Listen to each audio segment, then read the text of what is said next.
doon? PowerPoint. Hindi ka sa ko namin ng PowerPoint. Ang ginagamit ko ay illustration. I-illustrate ko ang message ko. Para mas maintindihan na bawat isa.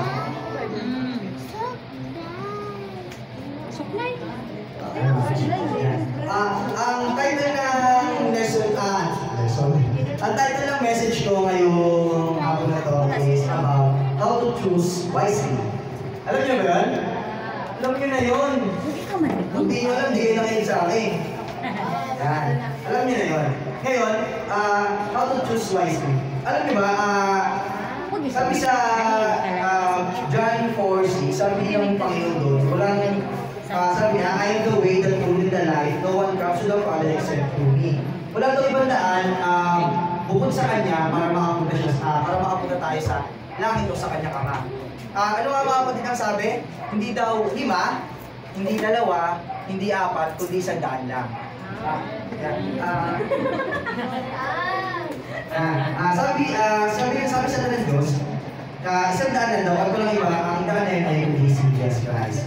Ngayon mga kapatid, ano nga ba yung mga naging cause na sa bawat isa sa atin para makakagawa ng pagkakamali? Kasi sabi ng Panginoon, dapat sakdal ka para makapunta ka sa langit. Ngayon, ano nga ba yung mga naging hindrance o nagkakos sa atin? Una-una mga kapatid sa pagpili natin sa ating mga decisions sa buhay. Kayo ba, sa isang linggo, sa isang araw na lang, ilang beses kayong pumili ng mga bagay na inyong susutin, gagawin o sasabihin? Ha? 36,000? May konti lang. Ako mga kapatid, sa isang linggo, napakarami mga kapatid, hindi ko na mabilang. More than one yung mga kapatid. Kasi kapag ako magkakausap sa customer ko mga kapatid, pinipili ko yung word na sasabihin ko. Kasi pag mali ako ng word na sasabihin ko, magagalit si customer. Magagalit siya sa akin mga kapatid. Ngayon mga kapatid, ang pagpili, nasa atin naman yun, kung gusto ba natin pumili ng tama o mali. Pero sabi dito mga kapatid, God has given each of us the most amazing gift, and that's gonna be the gift of choice. We can choose good things or we can choose bad things. Mga kapatid, bawat isa inyo mga kapatid, si Kuya Jude, si Kuya Dave, ako, pwede rin ako pumili ng kung anong gusto ko. Ngayon sabi dito mga kapatid, but the privilege to choose is totally ours. However, what comes with this incredible gift is consequences. Ay mga kapatid, napakaganda na regalo sa atin ng Panginoon meron tayong privilege. Pag inutusan ni Mama yung Diyos nga, sabi ng Diyos, may ano ako may privilege ako ba? Decision kung susundin ko ba ito, hindi. Di mo sinunod, anong ginawa sa ni Mama? Tinataw ka ngayon, bali na naman yung sa inyong hanger. Yan. That is one of the example mga kapatid ng pagpili mo kung tama ba o mali. Yung mga kapatid, sabi dito, every choice, no matter how insignificant it seems, as a consequences, one small decision could be fatal and change the entire history of our lives. Yan. Sa isang pagpili mga kapatid o sa isang paggawa sa isang bagay, maaaring ito mabago ating buhay. Si Kuya Dave kanina, nag-usap kami na ito kasi nag-usap kami ito kanina. Before mga kapatid nung di pa nag-aaral, alam niyo C6? Kapag siguro nag-search kayo sa Google ng C6, mga 2016, 2017, pag may nakita kayo naka-brief ako yung mga kapatid. Ako yung nakaganon sa may tulay.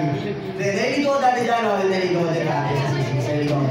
Ngayon mga kapatid, ang nakakalungkot lang dyan, yung iba kong friends na kasama ko maligo, sila ay nawala na rin mga kapatid.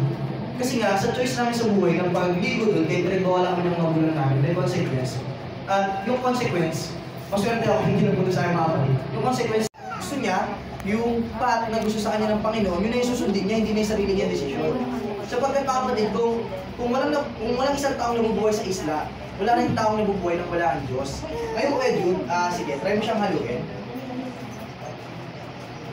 Ihalo mo siya sa color na napili mo. Sige, buhos mo.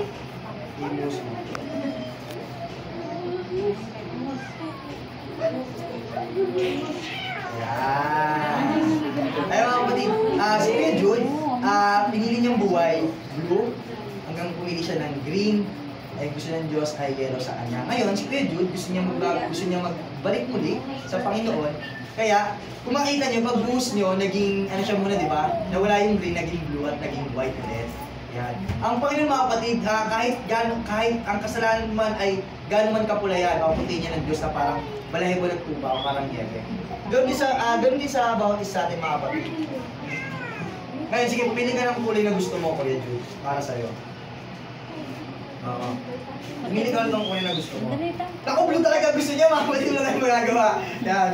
Blue talaga ang gustong kulay ni Kuya Jude. Pero dahil ayaw ng Panginoon, ayaw nung maging blue. Kasi nga gusto ng Panginoon sa'yo yan. Sige, piliin mo ulit yung blue or green.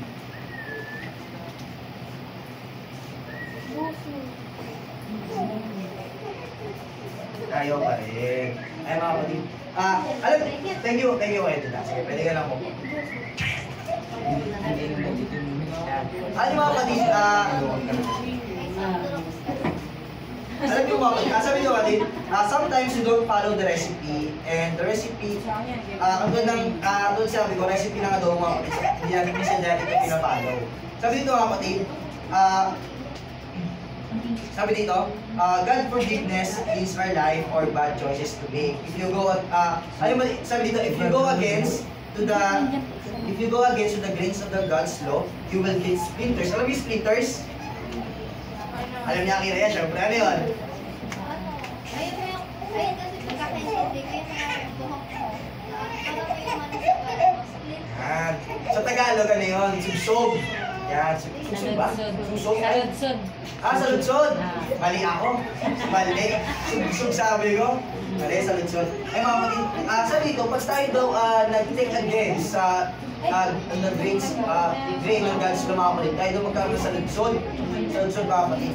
Yan. Sabi sa Deuteronomy 30:19 mga kapatid, I called heaven and earth to record this day against you, that I have set before your life and death, blessings and cursing, therefore choose life that both go and they seek me. God says this is the choice. I'm giving you choices mga kapatid. We are not a robot and God give us free will. Ngayon mga kapatid, ang gusto ng Panginoon mga kapatid sa mga desisyon natin na dapat natin pag-isipan na maraming beses sapagkat tayo yung pinapapili ng Panginoon. It's either pipiliin mo ang buhay o kamatayan, pero gusto ng Diyos, piliin mo siya.